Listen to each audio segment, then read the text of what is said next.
রাজনীতি, কূটনীতি, যুদ্ধ, বিগ্রহ, দ্বন্দ্ব পৃথিবীর আদিকাল থেকেই আছে এবং এটি একটি চলমান প্রক্রিয়া। গত শতাব্দীতে এই পৃথিবী অবলোকন করেছে দুইটি বড় যুদ্ধ, একটি প্রথম বিশ্বযুদ্ধ আর একটি দ্বিতীয় বিশ্বযুদ্ধ।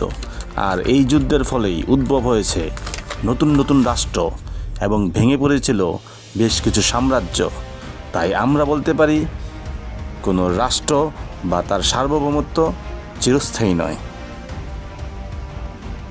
আর এজন্যই ভারত সরকার বর্তমানে বিচলিত এবং বাংলাদেশ নিয়ে আতঙ্কে ভুগছে, কারণ তাদের সেভেন সিস্টার রক্ষার ক্ষেত্রে বাংলাদেশের রাষ্ট্রের গুরুত্বপূর্ণ ভূমিকা রয়েছে। আজ আমরা আলোচনা করব সেভেন সিস্টার এবং এর গুরুত্ব নিয়ে। বাংলাদেশের উত্তর পূর্বে হচ্ছে এই সেভেন সিস্টারের অবস্থান এবং ভারত রাষ্ট্রের পূর্বাঞ্চলীয় অঞ্চল হচ্ছে এই সেভেন সিস্টার।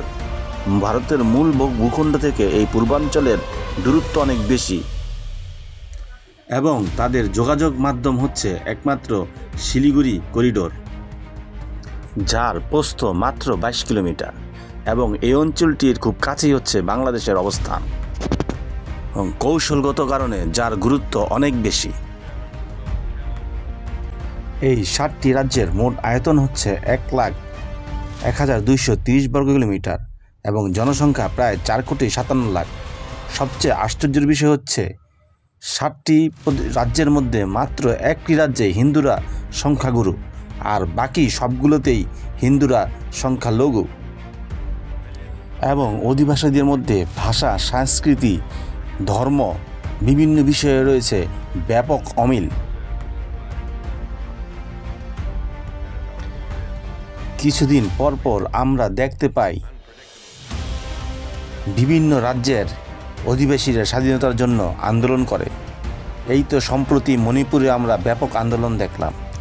এই যে 7টি রাজ্যের অধিবাসীরা বিভিন্ন সময় স্বাধীনতা চায়, এক্ষেত্রে যদি তাদের জনবিস্ফোরণ ঘটে তখন কিন্তু এই চিকেন নেকে যদি তারা অবরোধ করে, পাশাপাশি বাংলাদেশ যদি সহযোগিতা না করে, সেক্ষেত্রে এই 7টি রাজ্যকে ইন্ডিয়ার অন্তর্গত রাখাটা অনেক কঠিন হয়ে যাবে।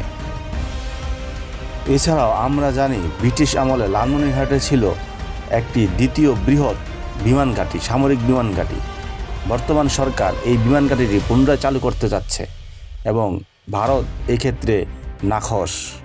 তাই তারা বিভিন্নভাবে বাংলাদেশের উপর চাপ সৃষ্টি করছে এবং এই ধরনের বিমান ঘাঁটি যদি তৈরি হয় সেক্ষেত্রে ভারতের আভ্যন্তরীণ নিরাপত্তার জন্য হুমকি মনে করছে এবং তারা এও ভাবছে যে বাংলাদেশ যদি প্রপার সহযোগিতা ভারতকে না করে, সেভেন সিস্টারে বসবাসরত বিচ্ছিন্নতাবাদীদের সহযোগিতা করে, সেক্ষেত্রে ভারতের এই ঐক্য ধরে রাখা কঠিন হয়ে যাবে।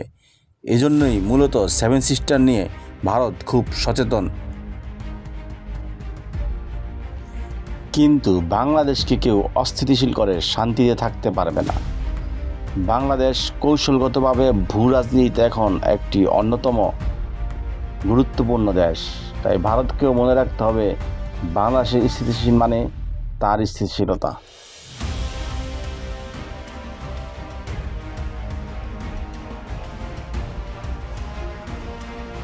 বর্তমানে ভারতের কোনো প্রতিবেশীর সাথেই তাদের সম্পর্ক ভালো নেই।